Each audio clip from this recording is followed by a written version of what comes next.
Alex Tarnava. Thank you for joining me on the Uncommon Living podcast. Of course, thanks for having me. It's important to me right now because you might know that Morozko's come out with a mineral bath, and it's the first bath that has a hydrogen cycle in it. I've just started learning about hydrogen, and I wanted to invite you onto the podcast so you could help teach me and my audience about the benefits of hydrogen in the body, how it works and what it does. I will do my best. As you know, research is always a straight progress or a meandering progress. So we're always learning, but we're starting to understand mechanistically, how and why it works, why we evolved to anticipate it, various mechanisms, the differences between different ways to distribute hydrogen into the body and why that matters and which tissues they reach. And we're also starting to see some areas where it may be stronger and some which it may have limitations. So future of the research is bright. One of the things that I only discovered recently is that hydrogen occurs naturally in the human body. Where inside the human body is hydrogen made under ordinary healthy circumstances? Yeah, so we evolved to produce tremendous amounts of hydrogen gas by fermenting fiber, various bacterias, in our digestive tract and small intestine. So this is critically important because throughout the majority of human evolution, up until maybe the last 10,000 years with the advent of modern agriculture and the techniques on selection, we would have been consuming 100 or 150 grams of dietary fiber a day, perhaps much, much more in times of starvation when we couldn't hunt and kill an animal. Um, Today, the average person is consuming 10 to 15 grams of dietary fiber a day. And the average person on a standard American diet might get 0 grams of fiber or 1 or 2 or 3. Now, it is actually compounds to a much greater extent than just the percentage of total fuel for the bacteria, because as hydrogen producing bacteria start dying out and becoming less and less in numbers, which will happen. They are living organisms. If you take away their food, they will die and start diminishing. Methanogens start creeping in. And these are not healthy strains of bacteria, which actually consume hydrogen as their fuel source and release methane. Now, this is just correlative and observational, but we know that as methane rises in the breath and hydrogen drops, that is correlated with all-cause mortality and basically every chronic disease state. We also know in studying centenarians from Okinawa that these individuals over 100 years old have higher breath hydrogen than the average young person, even their direct descendants, showing that this is lifestyle, moreover than just genetics, right? And something about their lifestyle carried these hydrogen producing bacteria past 100 years. So then we look at the preclinical research and even some clinical research. On the preclinical research, we have extended the lifespan of nematode worms with hydrogen gas. We have increased survival rates in Drosophila, so fruit flies that have basically, we've starved them to death, and the ones being given hydrogen live longer, substantially longer. In mice, it hasn't extended maximal lifespan, but it has substantially extended the median lifespan, and the average lifespan. So basically, if you look at the hydrogen water-fed mice, they all cluster around the top of the max longevity, whereas the control mice are scattered throughout a wide range that you'd expect them to perish. And then in humans, my interest has been primarily to date in the hydrogen water, both drinking and bathing. That is Of course, there's conflict of interest there. My patents are for the hydrogen tablets. I license them to 100 companies around the world. So I've been very active in that research. I'm getting more and more active into hydrogen inhalation, though, because I've been working on a device for 7.5 years to overcome some of the engineering challenges. But with the hydrogen water tablets, we do have one clinical trial that was on the elderly. This was a 70 plus population. There was an average age of 78, if I recall correctly. And this was conducted in the spring of 2020. So the early stages of the pandemic. These elderly individuals were basically on house arrest. They couldn't go to the gym. They couldn't exercise. They were under high amounts of stress, I'm sure. It was 6 month, double-blind, placebo-controlled, randomized trial. Um, Now, in the hydrogen group, we saw lengthening of telomeres.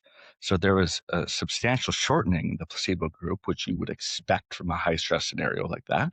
We also saw some improvements in DNA methylation. We saw some substantial increases in TET2, TET2. Now, this is a protein linked to young blood. For those listeners who have seen the research where you take the blood of a young mouse and you transfer it to an aged mouse, it revitalizes their skeletal tissue and often, some brain function. So we saw that naturally by the hydrogen water group. There were some modest improvements trending in such like HGH and antioxidant activity and inflammatory responses, but we saw some practical outcomes as well. um, the elderly people had a better quality of life scores, primarily by reducing their pain scores. They also had some trended to some better sleep outcomes, which is obviously very important at all stages of life, but very important to our sleep diminishes as we age. Now, what really struck me was we had some improvements in the senior fitness test in the study. So, for instance, in the sit stand test, the hydrogen group could sit and then stand more times at the end of the 6 months than they could at the start. Now, and of course, the placebo group got weaker and less fit, as you'd expect, with an average age of 78 after 6 months during house arrest and high stress. So, despite this situation, the hydrogen group got healthier and fitter. And to me, that was remarkable, even though the changes were modest. Looking at the circumstances, and just the fact that again, these people were on average 78 years old. To get slightly fitter and healthier is a big deal. That is meaningful. Okay, let me go backwards through those descriptions and raise some objections that I know people in our audience are going to be thinking, even as you're talking. I'm going to try and take them in reverse chronological order. The empirical study is very interesting, but it doesn't say a dang thing about the mechanisms. So the elderly people who really reverse their aging doesn't tell us how the hydrogen works. All it does is tell us that it works. And that doesn't give evidence that younger, metabolically healthy people would necessarily benefit from hydrogen. Okay. Going back a little bit further, um, nobody cares about the blue zones. We know they're all phony. All the birth certificates are fake. The stories about the blue zones are meant to sell carbohydrates and convince people to be vegan. I might be exaggerating, but only a little bit. The blue zones are not credible sources of information on longevity. And then the first one that will, I know, raise an objection with our audience is fiber. We have people who are carnivore, and they will extol the benefits of it, especially when they first start carnivore. A lot of people feel so much better. Inflammation is down. Their energy levels are up. They will tell you that there is no minimum dietary requirement for fiber. They might be right. If everything else in their diet and their lifestyle is on point, perhaps they don't have a minimum dietary requirement for fiber. But those are the three things you said that I'm going to ask to elaborate on because I know they're going to raise objections. Yeah. Okay. So, which should I start with? Do you want to start with the mechanisms? Do you want to start with fiber? Let's take them now in the order that you mentioned them. Let's start with the fiber. Who says we have Okay. to have fiber in our diet? So nobody says we do, but if we look at things from an evolutionary standpoint, we had it for a very long time. Now, what I would argue is the reason why a lot of people have very bad responses to fiber is the fact that we are unhealthy and our guts are unhealthy. Even when I scaled up my fiber because I had tremendous damage to my gut, and actually, um, I damaged my gut further by ignoring that my gut was damaged and continuing to eat a lot of raw vegetables. And it caused me tremendous harm. So I am fully aware of that. I spent a lot of time slowly increasing my fiber uptake, knowing what I do about our intake throughout evolution. But even then, doing it in a controlled manner, I was sick and bloated for months on end, slowly tapering up my fiber intake. Um, I got to 60 to 80 grams of fiber a day, and I feel fine. I have absolutely no bloating, and I've improved a lot of the health outcomes like there. I believe completely that if someone is having issues with their gut, that removing fiber will make them feel better right now. Absolutely. Both can be true at the same time, right? Increasing fiber can make you feel sick in the short term. Removing fiber can make you feel better in the short term, but that doesn't tell us which is preferable in the long term.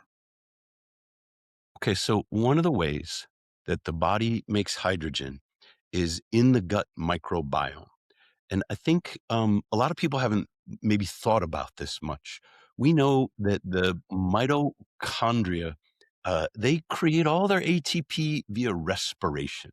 That is the miracle of mitochondria, is that they take oxygen and combine it with these metabolic substrates, whether that's glucose or fatty acid, and they create H2O and CO2. There's so much energy available in that reaction. But the gut microbiome is not an oxidative environment. It's not our mitochondria that are working inside our gut. There, most of our digestion, most of our metabolism, heck, most of our body depends upon organisms that aren't even really us. The Yes. 99% of the DNA running our body belongs to some other microbiological creature besides what we inherited from our And, parents. and this is where it gets very interesting with hydrogen, right? Because hydrogen is both improving the microbiome. It's replacing something our microbiome is no longer making, but it's improving the microbiome. It's improving gut health as well. There's ample research on this in increasing and improving the preferential breakdown of different species. Now, we've also shown with the hydrogen tablets to reduce calprotectin, so like an inflammatory marker gut damage.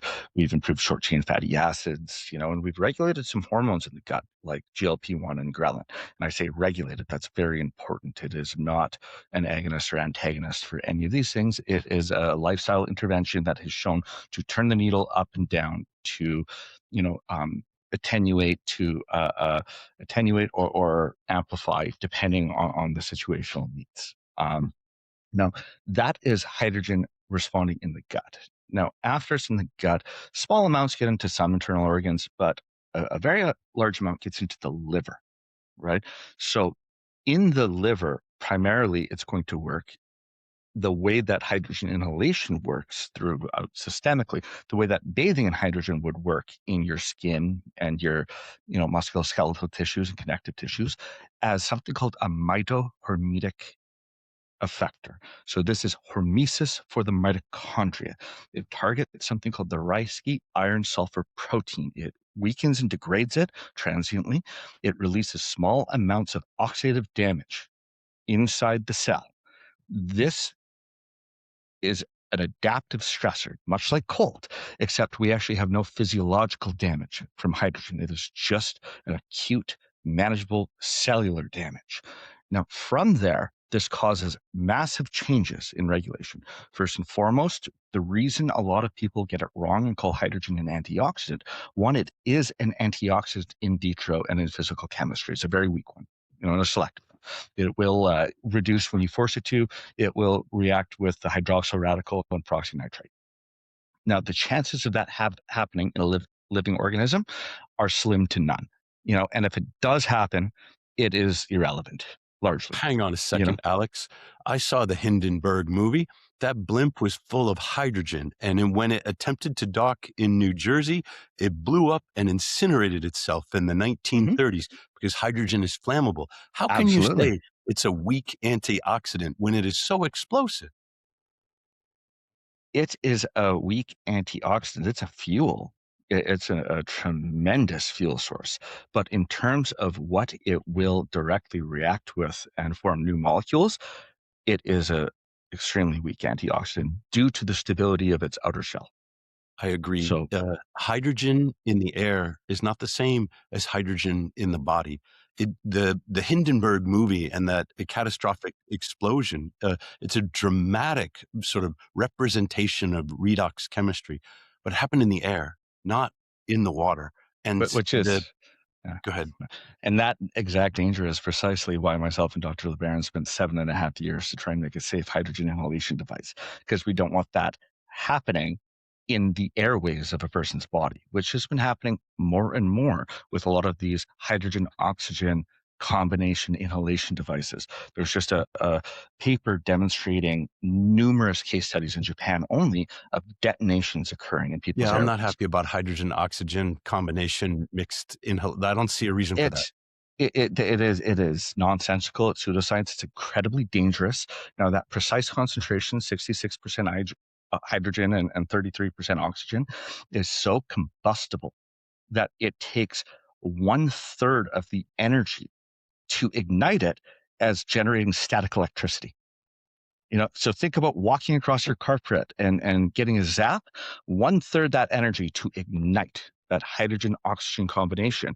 And some of these machines that they're charging people up to $15,000 to $35,000 to create a bomb in your airways. And these case studies that only are being reported in Japan right now.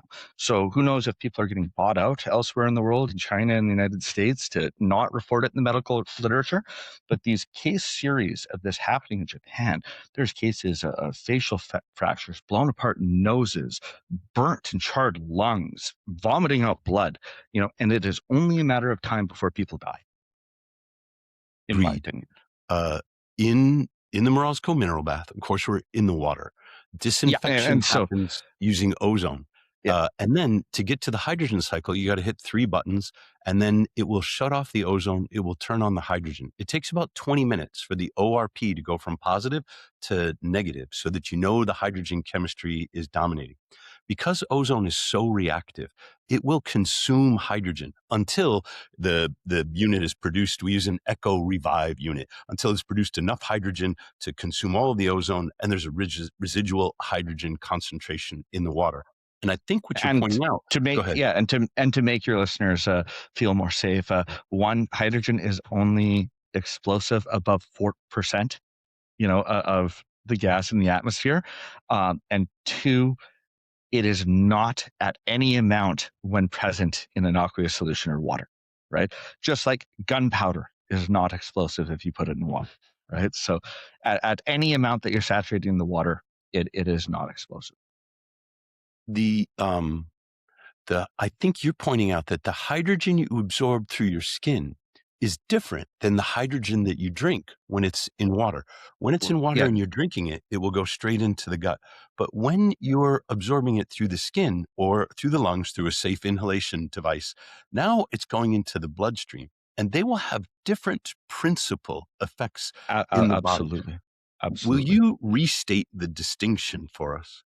So when you drink hydrogen water, it's primarily getting into your gut, and it's getting a large amounts into the liver. So we've actually shown in pharmacokinetic research that drinking hydrogen water leads to a higher elevation of cellular concentrations in the liver than even inhalation at 4% a breathing rate. So this is very important because hydrogen water has shown to drive liver homeostasis.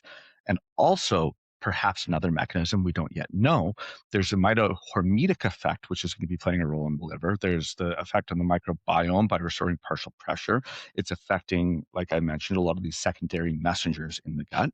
But in the liver, there is a percentage of hydrogen that enters and does not exit.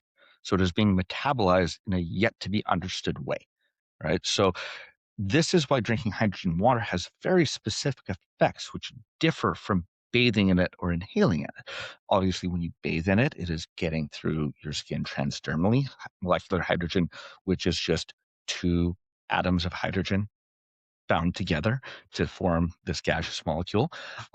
It is the smallest molecule in the universe. It's the first molecule in the universe. It can easily pass through your skin and get into your system. It's going to first elevate the cells in your skin and then your, musculoskeletal tissues and your connective tissues, and then an amount will enter your bloodstream. Depending on the concentration of the water, that will depend how much it's distributing through your body. Now, when you inhale it, you're getting a tremendous amount of hydrogen gas, but very little is obviously getting to your gut, just because of the way that distributes. So it goes into your lungs and then rapidly diffuses into your blood and circulates through the body. So you get a very high concentration to the heart, the lungs, the brain, and some other organs. Which is why when a lot of people ask, should you drink hydrogen water or bathe in it or inhale in it? This is an apple to banana to orange comparison. They are different things. They have different distribution throughout the body, and they will help in different ways. Now, in some indications, you might want to do two or three or have different, therapies, that stack, or in some ways maybe one is good enough, and we need more research here.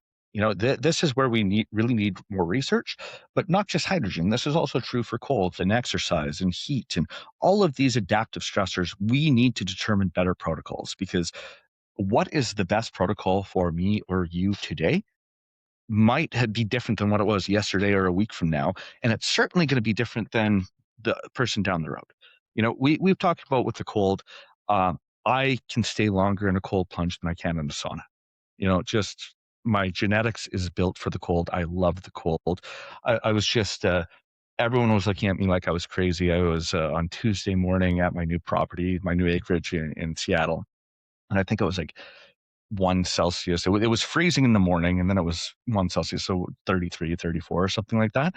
I was in a t-shirt. We were outside for 3.5 hours. Yeah. And everyone was bundled up and they thought I was insane. I'm like, no, this is exhilarating. Like, I actually felt better than I had in a long time. I just got stem cells in early December. So we're at January 22nd. I was told I can't do hot or cold or exercise, for 3 months to protect the stem cells.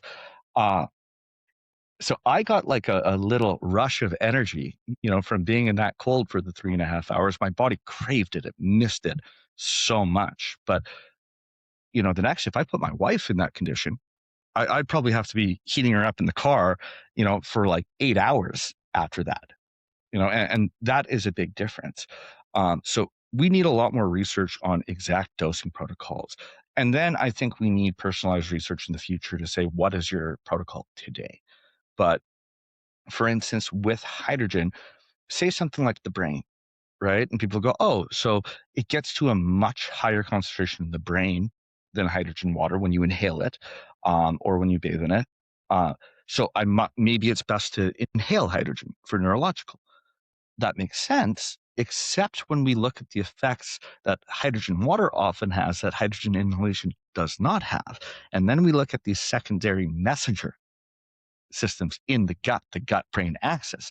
So that tells us that the mechanism that hydrogen works when you drink it for the brain is going to be different than when you inhale it.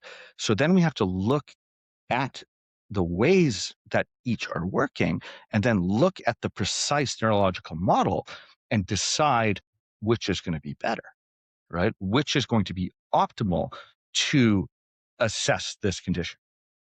I'm gonna summarize, and then I'm gonna go back to fiber. Of the three methods of dosing hydrogen we've talked about so far, the first is drinking. This starts in the gut, and some of the hydrogen will, through the gut, reach the bloodstream, and it will mostly be uh, found or allocated to the liver, where we don't really know how it's being metabolized, but that's where it goes. Bathing is more direct to the bloodstream than the gut, probably, but less direct to the bloodstream than inhalation. And so this range of dosing protocols is likely to result in differences in the partitioning of hydrogen in the body. And we don't understand enough yet about what dosing protocol might be best if we're going to make a prescription to treat Alzheimer's or pain from inflammation or whatever the condition is. Okay, that's a pretty good sort of grade school summary. I'm going to go back to fiber, and then I'm going to ask you about hormetic stress in the mitochondria, because I think that's where this is really pointing. Here's what I got. Sometimes more fiber is bad. If your gut microbiome is making methane rather than hydrogen, if it's making some of the short chain fatty acids, if I recall correctly, propionic instead of butyric, and I might be remembering these wrongs, but there are two stages to metabolism. There's what happens in the gut, and then there's what happens in the mitochondria. And the bloodstream must connect the gut to the mitochondria. When the gut microbiome is producing the metabolic substrates that are hostile to the mitochondria, of course you're going to have a bad time. There's lots of ways to do that. Your gut microbiome craves its own metabolic precursors. That is, the gut microbiome will signal the brain to create cravings for whatever it is that they need to survive. And it's true that most Americans on the standard American diet have a messed up gut microbiome. It may be that the people who say there's necessity for fiber have the kind of gut microbiome that doesn't respond well to fiber because they're methanogenic. And I think you're saying that when your gut microbiome is good, a little bit of fiber produces hydrogen that will do a good job both maintaining a healthy gut microbiome and in your bloodstream. When it does wind up in the liver, you're going to see positive effects. So that would be things like the yams or the root vegetables, the fruits, the things that our ancestors used to eat as whole food when they weren't eating animal fats and fish. And I'd also, like, if you have a damaged gut, I'd highly recommend starting to scale up more fermented vegetables as well. That is one of the things I did. So again, for the listeners, when I scaled up to 60 to 80, I eat no raw vegetables right now, and I still can't from the damage I did to my gut in my 20s, right? So I eat fermented vegetables every day. And none of this worked until I started working on trying to correct my microbiome.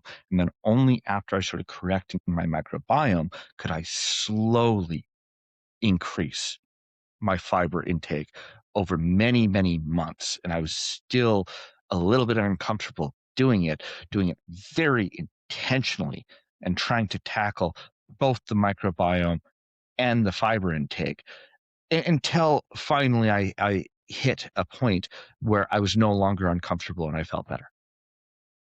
Okay, fermented vegetables makes me think of kimchi and sauerkraut, both of which are awful. So what kind of fermented vegetables are you talking about? I love sauerkraut personally.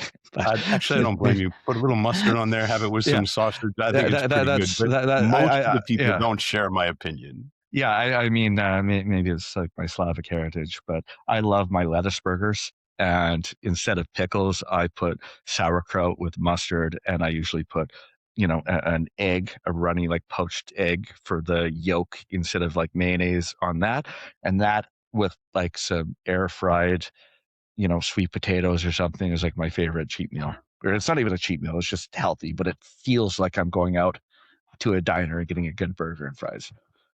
For people that can't stand kimchi, what do you think of real sourdough bread? I love sourdough. And you're just reminding me, I just got back from a trip and I need to change my sourdough starter. because I make it myself at home. And it's sitting at the back of my fridge, and I think it's probably been 10 or 11 days. So I'm going to have to do some work to rescue that. But bread is my weak spot, and sourdough is the weakest of my weak spots, which is why I have my own starter. I use my sourdough starter to make everything. When I make pizza, I make my own pizza dough with sourdough, and then, the sauce from scratch with tomatoes and everything like that. You and I have a friend, Mike Mutzel, and Mike is all about the metabolic health. Mike is as familiar with keto as anyone. He makes a hell of a sourdough pancake. He has fed me some of his sourdough bread, and it is magnificent. So I'm not ready to demonize bread any longer, because when it's real sourdough from real sort of zero flour, they sometimes call it, no bromates, no artificial leaveners, none of the folic acid that gets added to American flour, and real fermentation, that stuff tastes so good. And my body has a pretty good response to it. I agree 100%. If I even go and eat a sandwich at a restaurant or something, I usually don't feel well. I feel pretty sick. I can't eat pasta. It just kills me. I feel ill. But even without the fermentation, when I make my own pasta at home, so I make the noodles, I make it al dente, make the sauce myself, I get none of that same response. Yeah, because it's fresh and you know where the flour's coming from. Then we got a few more things to cover. One of them is the mitochondria and hormetic stress, which I think is one of the most misunderstood principles in social media. But there's still two more things to wrap up. The blue zones. Why should anybody look to the blue zones and do studies, epidemiological or otherwise, there when we know that the blue zones are rife with fraud? Yeah, we need to establish better on the extent of the fraud, right? And in certain blue zones, there might be more fraud than others, right? But that's when we come in statistically and make corrections and see if there still is a big difference. A lot of people will be like, "Oh, yeah, like Okinawa. I've been to Okinawa. I was recently there. The people are no longer healthy, right? They're not at all." But it's not hard to believe looking at their lifestyle from 50, 100 years ago, 200 years ago, that they could have been very healthy with everything we know about nutrition today and lifestyle. Some of the things we see from various blue zones that are similar across all of them are these constant movement without overdoing it. Lots of gardening, lots of yard work, things like that. We know that these movements are important, and we know that if you step it up and say go distance training every day of the week, that you can actually have some pretty bad health effects from that. It's substantial chronic stress on not just your joints, but your organs. Doesn't seem to be the case with an active lifestyle. Some of the best sleeps that I have ever had in my life are days where I'm on my feet cooking for 8, 9 hours. And then I look, holy crap, my aura has me at 5,800 calories burned. And, I sleep like a baby, right? So these are important considerations. You look at in some of these zones, for instance, and I read about this in my book, people vilify ethanol for very good reasons, but ethanol is a hormetic stressor. You have a chapter on ethanol in Stress Hacked. This is your book, Stress Hacked, which I've just started. And by ethanol, we mean alcohol, we mean wine, we mean spirits, we mean beer. And you have a different view than most of the online social media influencers who become very popular. I think I saw Huberman say there is no safe or healthy amount of alcohol to drink. And of course, my friend Ben Bickman, he's Mormon. He's not drinking any alcohol. He's not even having any coffee. He likes yerba mate. So does Huberman. But your chapter, which goes into a little bit of your own experiences of alcohol excess, still disagrees. And it's the hormetic stress curve on which you're relying. So now's a good time to talk about hormetic stress in the mitochondria. Yeah, absolutely. And just to clarify for the people listening on alcohol, I would agree there is no safe amount of alcohol to drink within a few hours of going to bed. I would strongly agree with that. However, when we look at this reverse J curve that it does, in rodent studies on the lymphatic system of the brain, right? And we see the activation and the very narrow plateau and then deactivation. And we know the importance of the lymphatic system, that there would be an ideal dose of activation here that would deliver good. And then we look at some of the deleterious effects of alcohol, ethanol, what it does to us, and its disruption of sleep. And we look at sleep fragmentation. And often people will have the same amount of deep and REM throughout the night after drinking, after alcohol, as they would, but not in the right cycles. It will be a complete absence of REM in the first half of the night, and then a complete absence of deep, just going straight into REM. That's why you have crazy dreams in the morning after you drink. And we could hypothetically figure out the right dose of ethanol to have early enough in the day where we activate the lymphatic system, but then it's completely cleared our system so it's not disrupting our sleep. And then when we do go to sleep, we have this activated lymphatic system, which improves junk removal, might lower, neurological conditions and central nervous system conditions. So mechanistically, it makes sense, but the danger is so real from overdoing it that from a population-wide assessment, you can't say there's a safe dose, because that narrow window of lymphatic activation, which is going to be different for every single person, and it is going to be highly dependent on when you consume it in relation to sleep, is not something we can accurately communicate to don't have more than one drink a day or two drinks a day. This is so precise in how we would need to do this for a health benefit. However, we look at how some of these blue zones drank alcohol, and they do it early in the day. They might have it at lunch. They might have a single glass of wine at lunch and then go back to their work and not have any at dinner. That, again, mechanistically could make sense in improving outcomes. And I think we just need to look at this through a different lens. Well, that's a much more complex message, and no wonder it doesn't resonate for clicks on social media. The problem I have with the advice, there is no safe amount of alcohol, is in toxicology class, when I was a doctoral student, they told us there is no safe amount of radiation. Now it turns out radiation's a hormetic stressor. If you don't have enough of it, your health suffers. If you get just the right amount, and it's not a lot, your health improves. And if you get too much, then your health goes downhill again. These complex, it's the upside down U in toxicology, which is the classic hormetic stress curve. You put it as the J curve because if you don't have enough, mortality is high. And if you have just the right amount, mortality goes low. And if you have too much, mortality goes up again. They're just different ways of expressing the same thing. And that does not reduce to a Instagram soundbite. The social media works in black and white and It's unfortunate. oversimplification. Yeah, it's very Maybe there unfortunate. is something to learn from the blue zones in that regard. Yeah. And, we need to understand that to understand these things, we have to strip away everything that's wrong, and I would say, and I know when we've talked offline, I've commented, there are certain departments within academia that are so corrupted ideologically, right, that they're no longer pursuing truth. Now, that doesn't mean they are absent of truth. There are very critical observations that they have made, and now it would be a monumental task to strip what is wrong and keep what is right. And this is the same thing for corrupted data like in the blue zones. Just because there is corrupted data doesn't mean there's not good data within it. It just becomes a bit of a puzzle to try and remove the cancer from the data and see what's actually there. And of course, that is a mix of a science and an art, and it comes down to subjectivity. So it poses a lot of problems. In a lot of ways, with a lot of these questions, may be better served starting with no knowledge, keeping a few pillars and starting with no knowledge.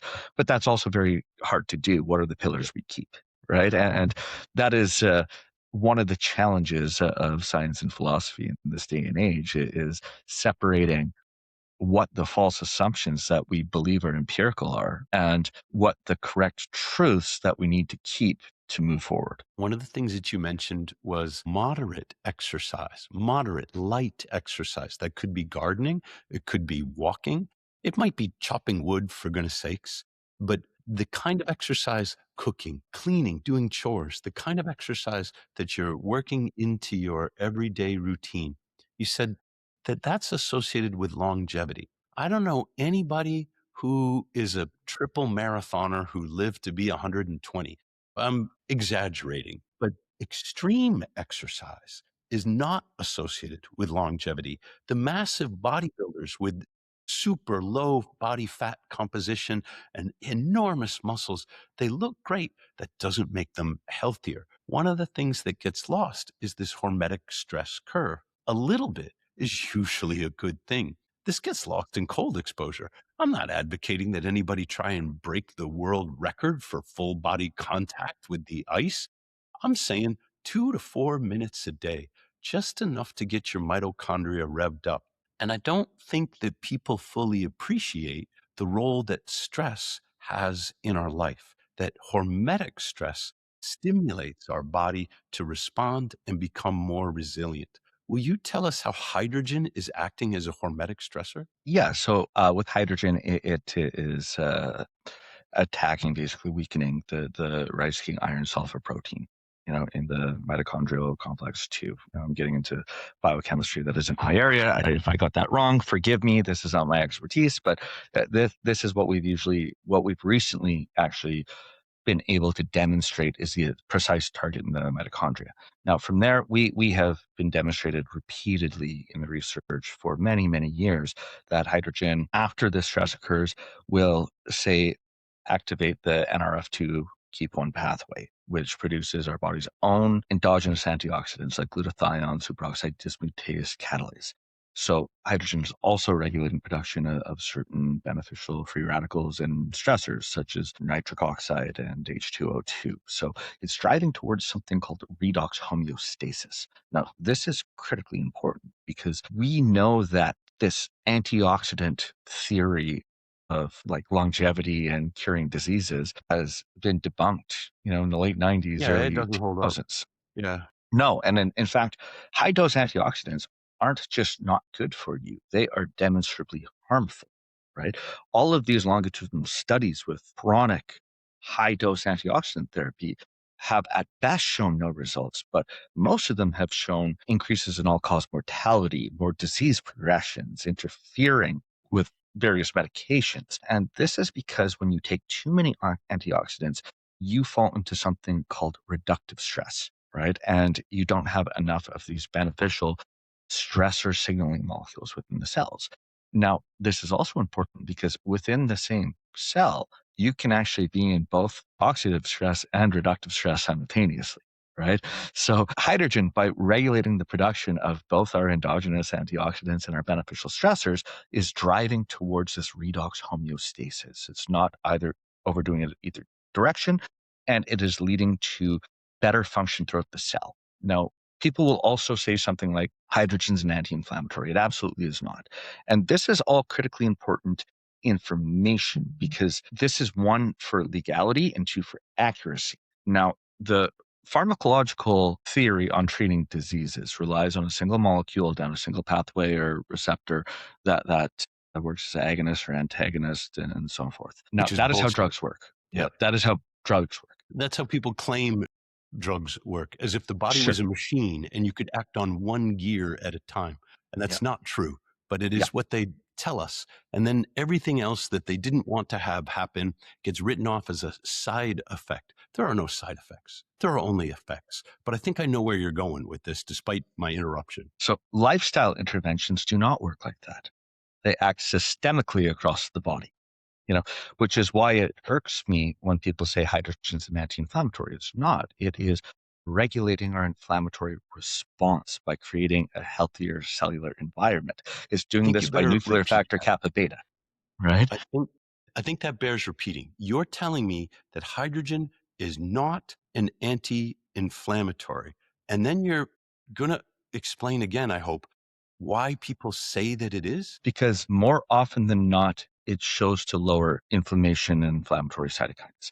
Now, it is doing this by a regulatory role via NFKB, nuclear factor kappa beta, right? So the same way that it's driving to redox homeostasis, it is also in this similar way leading to a healthier inflammatory response, just like exercise does, just like cold does. Now, people think of inflammation as a bad thing. Inflammation is not inherently a bad thing. It is part of our immune system. It is part of our body's defense mechanism. And the same molecule, say interleukin 6, which can be the nastiest pro-inflammatory cytokine in the body, when released acutely, transiently, after a stressor like exercise, serves its myokine role, which actually has anti-inflammatory effect chronically, works to lower systemic inflammation. And this is critical. And if we only look at responses through this pharmacological model of only going in a single direction with a single molecule down a pathway or receptor as an agonist or antagonist, this seems like paradoxes, but it's not paradoxes because it is how every single lifestyle intervention works. What is a signaling molecule? So I am not a biochemist, so I'll try and explain this as best as I can. But various signaling molecules go to various regions and instruct, they bind in certain ways to cause another response. So one of the ways that hydrogen worked as a gaseous signaling molecule, it alters our epigenetic response. Often it is talked about that genetics are important, but what's more important is how they express themselves, the epigenetics. So to date, hydrogen has shown to impact roughly 10,000 gene expressions. And that would likely be similar for exercise and cold and all of these other lifestyle interventions, right? And again, I don't think with any of these lifestyle interventions, it's a one or the other. They can all work together. We evolved to anticipate all of them, right? But this is, again, complex to talk about because people want simple answers. They want to know, what is the dose to take? This is your exact dose for all people all the time. And that is just not how any of this actually works. I'm a civil engineer, and so I use a traffic analogy. The people know what traffic signals are. They tell the cars to stop. They tell the cars to go. They don't actually drive the cars. They don't power the car. They don't have anything to do with the car. They're just information that the drivers obey. Signaling molecules in the body don't necessarily participate in the reactions, not as material or as energy, but they signal the reactions. They turn the reactions on. I really like the way that you have pointed towards the epigenome as the most important expression of the DNA. And I'll tell you why. There's this mythology from the 1950s and 60s that DNA is somehow the chief executive of the body, running the entire factory and giving orders as if the DNA was predestination. It's not. The DNA is a library. It's full of books, metaphorically speaking. It gives instructions for making RNA that make proteins. And this is what I mean by the DNA is a library full of cookbooks. It is which books do you pull off the shelf and which recipes are you going to make today that is so much more important than what's in your library. And so we have been sold, and I mean that literally. There are a lot of shysters on Instagram or anywhere else that purport to give you a personalized DNA report identifying all the markers and genetic defects in your body that you never knew you had. And only if your grandmother, who lived to be 98, understood that she carried this genetic defect, she might have made it to 102, right? I think it's all a bunch of bunk, with the exception of some rare genetic disorders. It is not the genes, it's the epigenome. It is about turning the right genes on or off so that we're accessing the right recipes in our cookbook library. So, what turns the epigenome on or off? It's the environment. It's what you're calling lifestyle. And how do you know? How do your genes know what your lifestyle, your environment is? That's the mitochondria. It is the mitochondria that are sensing the metabolites in your bloodstream. It is the mitochondria that are sensing your light environment and your thermal environment, for example.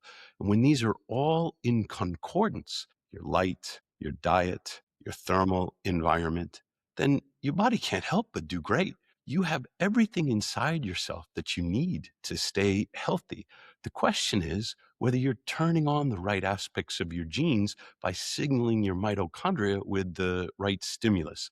And I pushed back on some of the things that you've said. I should let you push back on what I'm saying now, if that's what No, you're. I have some thoughts about this, and it goes into multiple domains. And I think we have I think we talked about this offline about the harm in hyper-specialization without integration, right? And I think studying our genetics can be beneficial, but not today.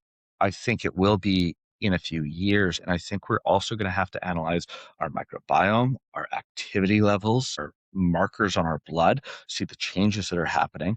And I think with sufficient personalized big data from multiple parts of our body, then it might start understanding better the changes that are occurring, and perhaps knowing what lifestyles are leading to what epigenetic changes, to make recommendations. But just looking at it as just a DNA analysis or just a microbiome analysis, and then telling you that they're going to give you a perfect protocol to fix everything in your life, to me, it is wrong. And actually, the social sciences and also some of the hard sciences are making these mistakes too in, say, personality and decision making. And I want to point out that it is actually the big tech, the multinational corporations that have figured this out, and they are not publishing their data. So they are using this knowledge to control us, and we don't even know. We haven't even started the research. So if we look at something like, we know that emotion is what drives our initial responses. Emotional response happens faster than cognition, right? And then we rationalize, justify cognition. There's very This is solid Jonathan evidence. Haidt's metaphor. Are you familiar with the rider and the elephant from Jonathan Haidt's happiness hypothesis?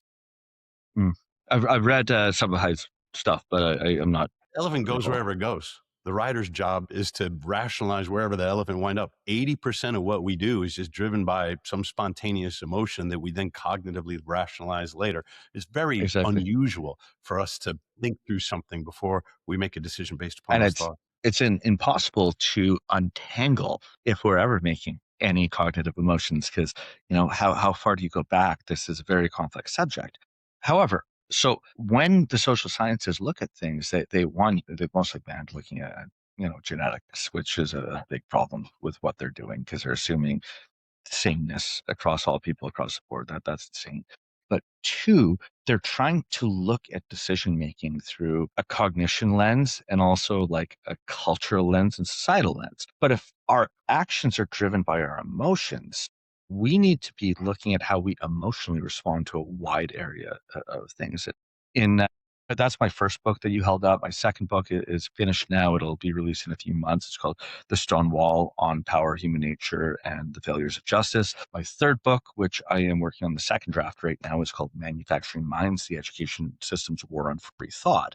And in this, I talk about that we can't actually design an education system unless we fully understand how we think, right? And we need to understand our emotional responses to understand how we think. We see what we did, but why did we do that? Right. And Facebook has bragged that they can predict someone's political beliefs, ideologies, and decision making after 100 likes better than their spouse can. I believe them. Right. Yeah, I wouldn't doubt it. You look at how the various LLMs, the AI platforms, are able to just brainwash people, because how they operate, and I actually have a pending patent to kind of circumvent and invert this to use it for 12 critical thinking. But how they work is something called reinforced learning from human feedback. So their primary structure is learning about the individual, and they use their training data and their access, to the internet for the ones that have it, to craft the answer that they believe you want in any moment. So they are the worst sycophantic machines that have ever been created that are corrupting people's minds. And they do this not through, when you try and replicate this, and again, this is in my pending IEP, you try and just train a model based only on logic and what it said, it doesn't work. You psychologize. Say you want an adversarial person, and say you want Kant, and you want to debate morality with Kant. Well, if you just put his work in, you're never going to get anything that resembles anything close to Kant. But then say you pick someone else, someone in modern times that has had high profile, emotional public situations, that what music they like and everything like that. You can get a very good representation of that person on this patent pending model I have that you can debate with, and that believes it is serving that person and not you. And this is all the emotional side of it, right? And I think, again, this is a huge, huge tangent from what we're talking about, but it's the same principle, as combining the data from, like the microbiome and the DNA and the lifestyle and your blood tests and everything like that to get an idea that by looking at the areas that most reliably and universally and generally elicit emotions and what emotions we feel, the arts, music, literature, comedy, television, right? Literature, I said literature, but like, aesthetic arts, like all of these things. What do we feel and why do we feel that? When we put enough of that info in, I believe we will be able to predict precisely why someone thinks politically what they do, how they view the world, right? I've broken how we view the world into two poles on a spectrum. The one I called blind constructors, right? And they have an idealized vision of the world, of how they want the world to be. And they try and create structures that they think people should behave like this without admitting that people are going to behave another way. And then you have the pragmatic architects on the other side of the spectrum, and on that other side, they see humanity for all its flaws and they comment on it. Now, the problem is all of our systems and structures have historically been built by blind constructors. Pragmatic architects are a lot rarer than blind constructors. Now, of course, this is a spectrum. People exist within it.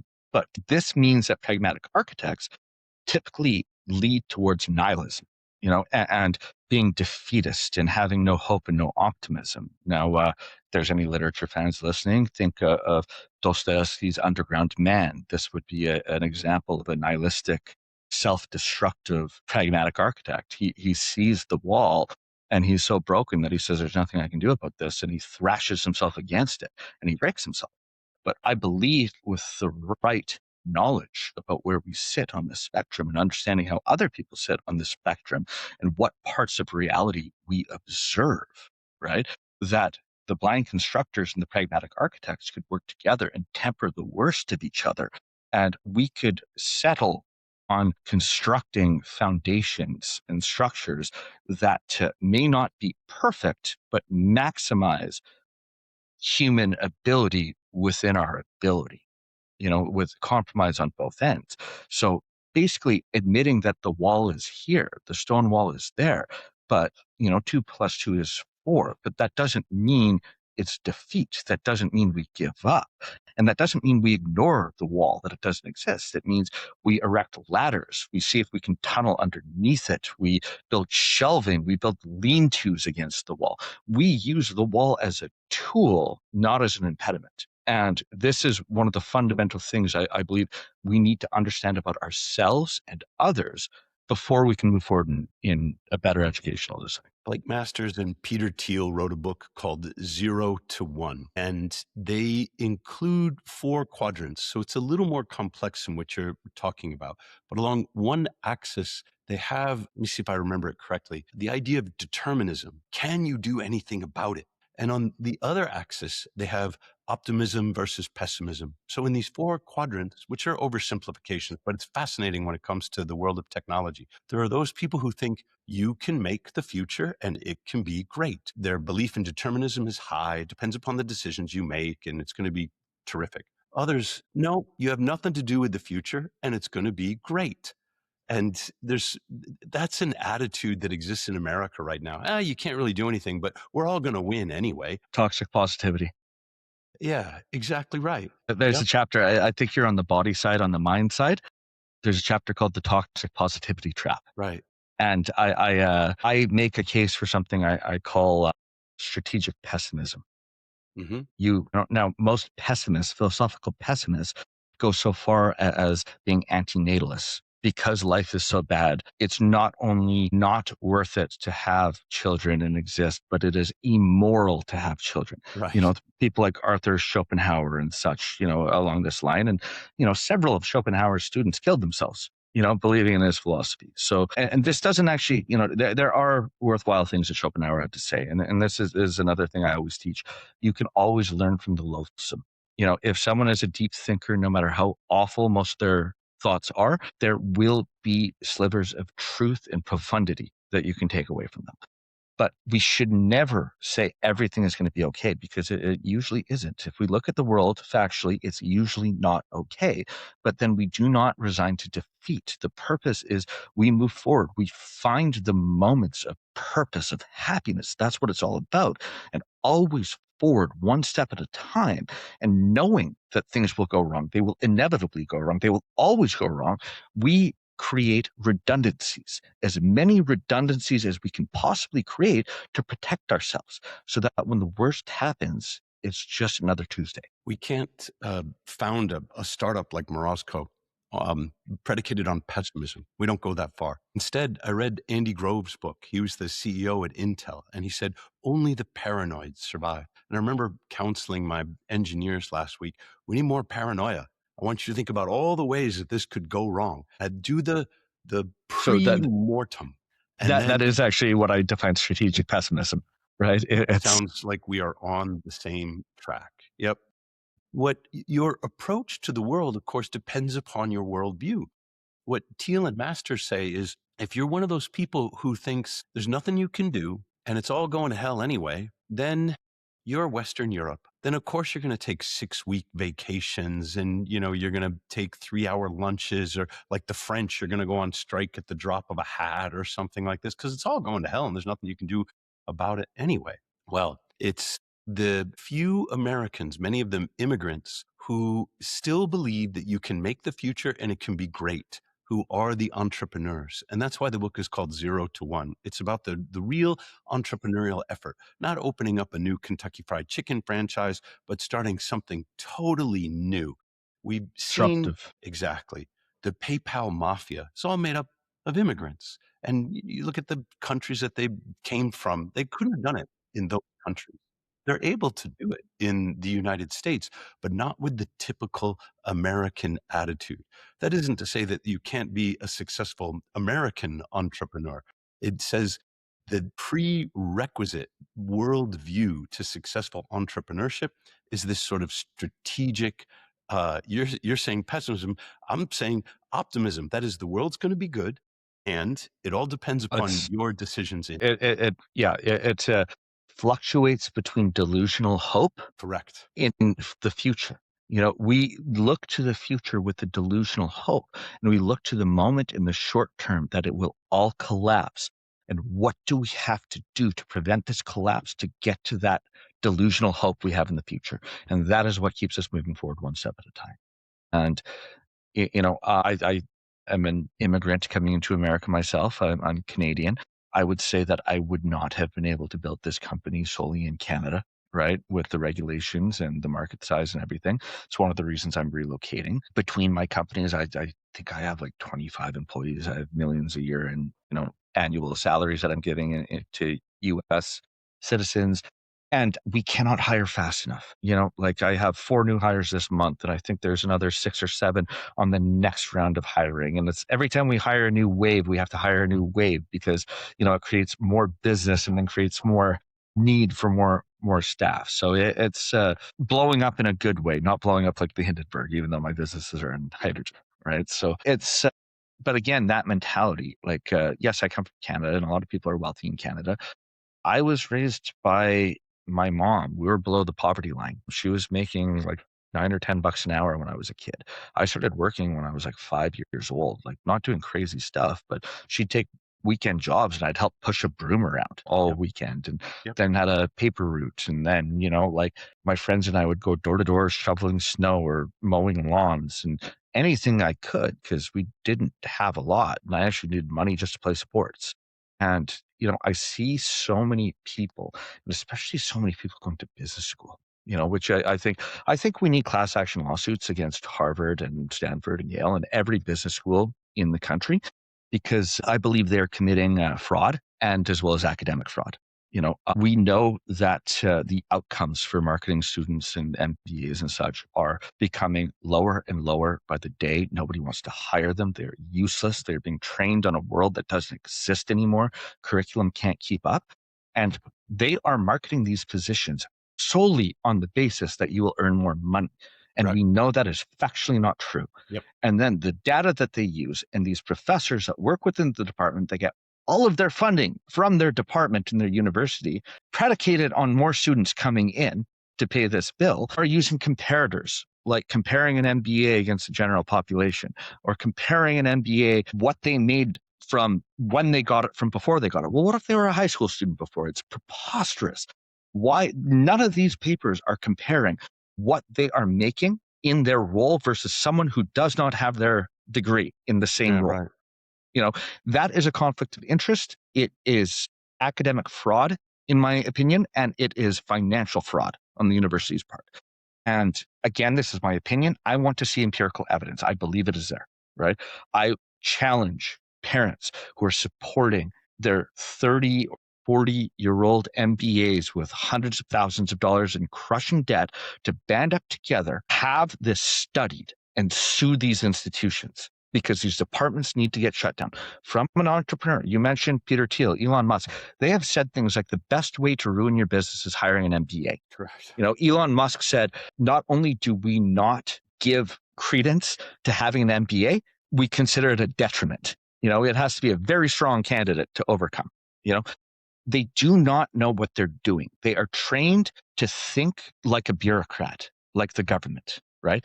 And this used to be what the multinational corporations wanted until the multinational corporations started realizing that they can train these people internally for their organization better than the private and public institutions can do it. So they all started their own university manager training programs and told people don't go to school.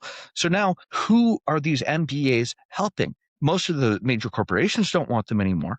They're going to destroy a small or medium-sized business. No fast-paced tech company wants them. And this is why in, say, marketing degrees, 60% of them can't find a job, No, right? they go into private equity. They do Yeah. mergers and acquisitions. They go into sales. And so basically they become parasites on this Correct. planet, you know, Yep. which are destroying the planet, you know, like, You know that I'm an engineering professor at Arizona State University, and I have yeah. a lot of things to say about education. An MBA is the most expensive way to learn to use Excel, and you don't even learn it very well. And that's about the only thing of use that they teach. I'm not an advocate for MBAs. There may be an executive MBA program out there that I'm not familiar with that really does build good contacts, that leads to the personal development of the student, that changes the way that they see the world. Because I've benefited from the mentorship of people who are further down the path that I really want to go. It's been Absolutely. immeasurably valuable to me to talk to peers and more expensive entrepreneurs. And there might be some executive MBA programs that accelerate that process. And I think 90% of what you're saying is true. Yeah, no, absolutely. And you know what? There could be exceptions. Like you said, I'm just not aware of them, right? I have not come across them. So I hate using absolute statements because then someone gives me the outlier and I go, well, you know, I have to concede on this outlier.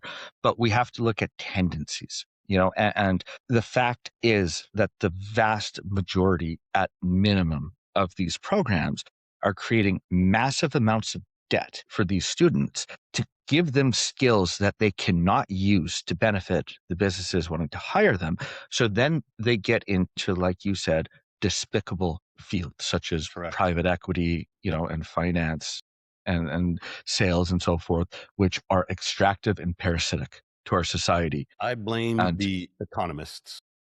yeah, This is something else that I got from Jonathan Haidt. He said one of the earliest economists on whom the philosophy of economics is founded is Jeremy Bentham. And Haidt makes the argument that Jeremy Bentham was autistic. He looks at Bentham's writing and his letters and he says, Bentham didn't understand people. He didn't understand emotions. He wrote off the motivators that he didn't understand. And he gave us this view in economics that somehow decision making could be reduced to a spreadsheet, that people would manipulate the cells in their mind and come down with, two numbers that they would compare, and then they would do the logical thing like any good autistic philosopher would do, I suppose. He says the entire edifice of economics is grounded on this autistic view of the world. Now, he knows a lot more about the mind than I do. Neither one of us are neurologists. He's not actually diagnosing someone. He's saying a world that is stripped from emotions and feelings. And when you step outside the spreadsheet, you rediscover that what really moves people are feelings. Why do they exactly. go to Instagram? Because they're having an emotional problem and they're looking for an emotional solution. Why do they go to any of these social media platforms? They're all looking for emotions that solve emotional problems. And that's why the most blatant overstated, most controversial, most nonsensical thing is what the algos grab and push, because those are the things most likely to give the viewers some emotion, any emotion that Even if it's rage and hate, correct. which causes engagement because people start arguing, in it. And yeah, you're 100% right here. There's so many philosophers and there's so many political theorists and engineers, societal engineers who have been deep on the spectrum and created the seemingly logical solutions which ignore these innate realities of society. And it's interesting because a lot of these structures that were built by certain blind constructors, the followers of the blind constructors are not autistic typically, they're highly emotional, right? But because it's been simplified, they're formulaic in design, there's always easily conquerable issues with resolution, and that makes people feel good. And that tends to not be why the blind constructors did it that way. They did it that way because they don't understand humanity, but in a way it channels into humanity for all the wrong reasons, so Very it's insightful. very, very, very interesting. And what I'll say, pulling it back to stress, I think I am just low enough on the spectrum, because I didn't understand people and I didn't understand emotions when I was a kid and a teenager, Me either. but I understood it enough to know I didn't understand it, and it made me feel ostracized. And I spent my late teens throughout my 20s studying everything about how people behaved, about their emotions. I became obsessed with it. I became obsessed with my own emotions. And it led me, to the realization, I was, profoundly inspired by Nietzsche, right? But he's formed a lot of my thoughts, but I would not want to live like him, and he's wrong in a lot of ways, in my opinion. But to become, like an Ubermensch, right? To become what he described is actually probably the worst type of human being there could be. It would be a narcissistic, dangerous psychopath, right? That, on the spectrum, an autistic, narcissistic psychopath is what his model of an Ubermensch would lead to. Um, and I think this again shows why often the things that we are not designed for from a genetic standpoint end up being our strengths, and why we shouldn't look at them as deterministic. Like if you look at my behavior when I was a kid, I should have been a loner that never had any friends and never did anything, right? But because I had sufficient stress and forward movement to figure it out, I ended up excelling at this area that I was weak at. That makes sense. And I think, yeah. I got only one more question for you. There's a book, I'm in the middle of it now. Nick Lane wrote it. You might know that name Hmm. because he wrote Power, Sex, and Suicide. It's all about mitochondria. But he wrote a book called Life Ascending. Nick Lane lands squarely in the evolutionary camp. He would not admit any theory or hypothesis or worldview of creationism. And I think that's too extreme.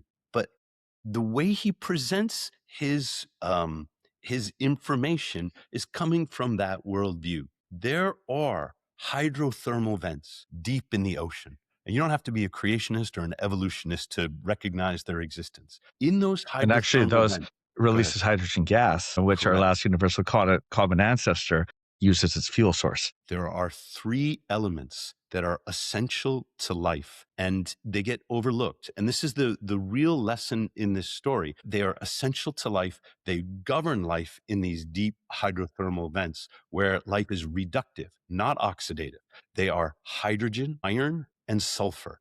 And it is the combination of these three elements without any oxygen anywhere that really govern life. Now, this is interesting coming from a guy who's all about the mitochondria. What he's talking about is life without mitochondria. It is clear that in the human body, we exist because our mitochondria enable respiration. But there are still functions in the human body that do not rely on respiration. And so I was wondering if you've taken a look at this book, or I mean, you are familiar to some extent with these hydrothermal vents, or if you had a view. I haven't read the book, no, but yeah, I am familiar, and it's interesting. And It's you know, um, boring. No, I'm not yeah, recommending the book, but I'm getting something out of it. I'm saying that the talk is interesting, and Yeah. actually, that is an interesting comment, right?